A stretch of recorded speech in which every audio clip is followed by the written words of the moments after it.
The Constitutional Court is hearing evidence on why parts of the Electoral Amendment Act are a deterrent for independent candidates who may want to contest elections. Build One South Africa, think tank Rivonia Circle, as well as other NGOs are disputing the signature requirement.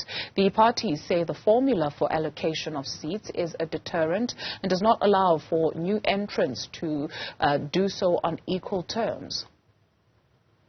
If we accept, as we submit, that it must be accepted as axiomatic, that the political constitution is essentially a numbers game, we submit that the regulation of numbers required for allocation of political office bearers in the National Assembly is not just a mere nuts and bolts, as one of the respondents have suggested in their heads.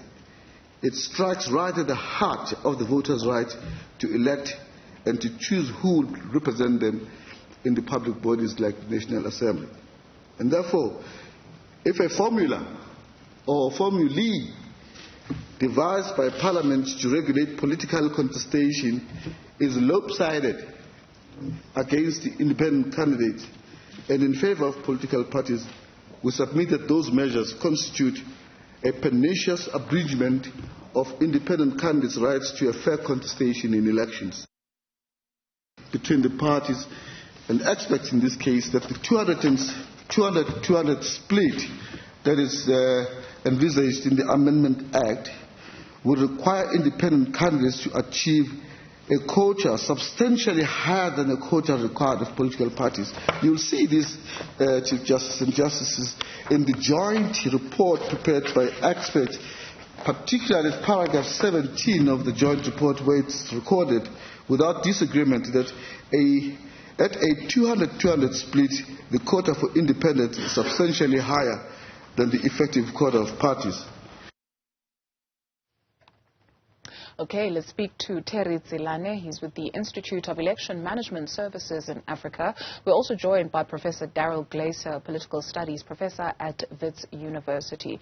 Thank you very much to both our guests for availing yourselves this afternoon. Prof, perhaps let's start with you. You penned an article on the 19th of April this year arguing that this electoral reform process has been a mess from the beginning. How so? Well, I think part of the problem lay with the Constitutional Court, which I think sort of waded into an issue where it had no expertise, and it also gave those involved in the reform process too little time to make the fairly fundamental changes that would be required to accommodate the Constitutional Court. Also, I think the focus on independence was completely misplaced. The problem, what South Africans really want, perhaps on top of the existing system, is more local accountability, more individual accountability of MPs. The issue of independence is, I think, was a misdirection. I think, there's no evidence that a proliferation of independence would be a good thing for our democracy.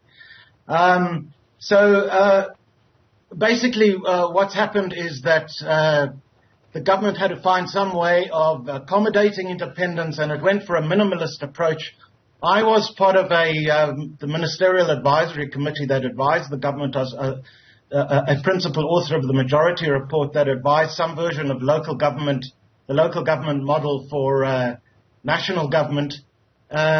Instead, the government went for a formula where it simply inserted independence into the existing model. Now, the existing model of party-list proportional representation is simply not designed to accommodate independence. It's not designed to accommodate parties standing against independence. It's designed to accommodate parties standing against parties. So it creates all kinds of distortions. So there are two kinds of problems that have resulted in this issue coming to the court. The one is that independents have to meet a higher quota. Actually, I have no sympathy for independents on this particular score, because they stand on the same terms as other parties in the provincial scale constituencies. They simply can't stand on in the second vote for the 200 national top-up. There's no way they could be accommodated in that vote for the national top-up list unless they stood together with various associates who could receive their surplus votes. In fact, this system is very friendly to independents. That's not the problem. You know, the independents have a much better chance of getting elected under this proposed new model than they do under, say, a first-past-the-post electoral system. The bigger problem with this electoral amendment is that it distorts proportionality. Okay, basically, we'll get into proportionality. If I could just make this very important point. Quickly, I just want to make this one very important point. It distorts proportionality.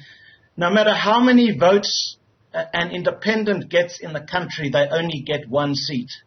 So that's why a lot of people could end up, if 50% of the country voted for an independent, that 50% of the country would only get one seat. So the problem is not how many seats, not the position of the independents. They've got a very good chance of getting elected.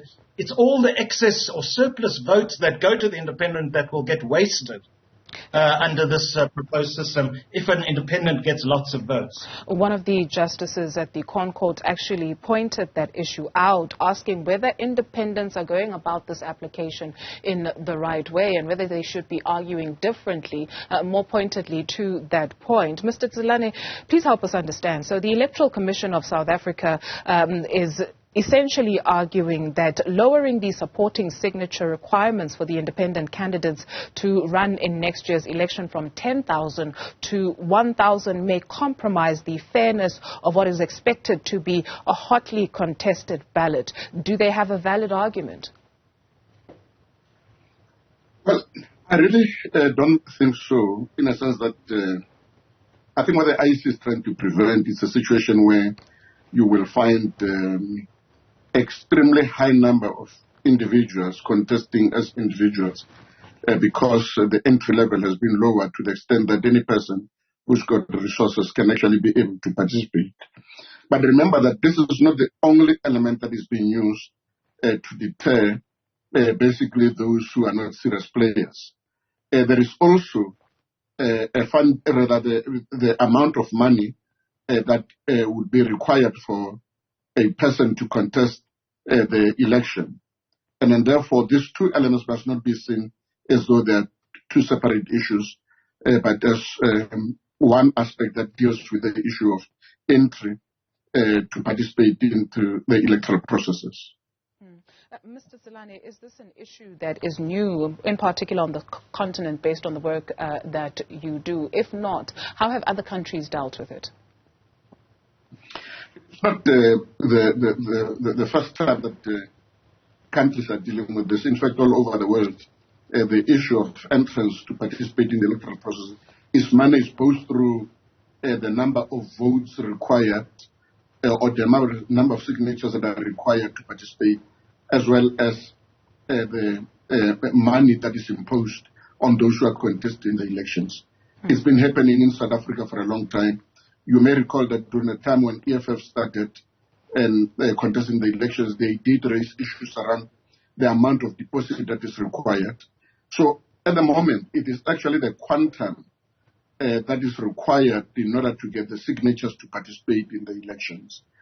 All the political parties that have been participating that got into parliament required, at the beginning, in fact, they required only 500 signatures, and it was changed to 1,000 signatures. Now, a political party that is coming is going to also have to, that is going to be starting now, will also have to meet the same requirements as the independents. That's the only time when the element of, or an aspect of equality kicks in. But all other political parties that are already represented there, they are not required to bring any signatures because it is assumed that they've already proven their support base, and therefore there is no need to use that aspect at all. Professor Glaser, very quickly for us, you argue that there are only two natural ways to accommodate independent candidates in a proportional electoral system, especially when you speak of distorting proportionality. Yes, I mean, we could have some version of our local government system where basically independents would stand against other individuals who belong to political parties in the equivalence of the wards like we have in local government. But then again, you know, the independents can't stand, just like with this proposed new system, they can't stand in a municipal-wide top-up. The only system that could truly accommodate independents as individuals on a completely equal basis would be something like single transferable vote, which would be a kind of a ranked choice system where the voter is confronted by a list of individuals, some of whom are independent, some of whom belong to parties, and the voters would rank them like first preference, second preference, third preference, fourth preference, fifth preference. It's a system which is used in a small number of countries in the world. It has its advantages, but we have no experience of it in South Africa. Now, I ask you, could the Constitutional Court, in its judgment, have meant that the only possible electoral system for South Africa is something like single transferable vote? Because that would be the implication of their accepting that independents stand on a completely equal basis to political parties. That would be the only system that could accommodate it.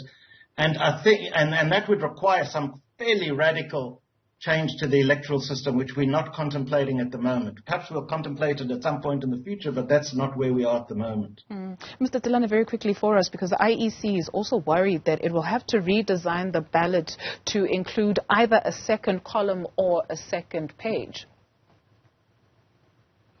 Yeah, I think the current debate now in the Constitutional Court is actually, and I think Daryl touches on it a little bit, it's on the issue of the split between the 400 seats that are there in Parliament, whether it should be 200 as it has already been done in terms of this Act, or whether it would be 350 plus 50 and 50. And then I think that's where the problem is at the moment, and I don't see the Constitutional Court eventually dealing with that particular aspect, because the electoral system is not really the area of the Constitutional Court. The Constitutional Court has got to defer that to Parliament, and Parliament is the only one that can actually choose the electoral system suitable for South Africa. Thank you very much to both our guests for your time this afternoon. Terry Silane is with the Institute of Election Management Services in Africa, as well as Professor Daryl Glaser, Political Studies Professor at Wits University.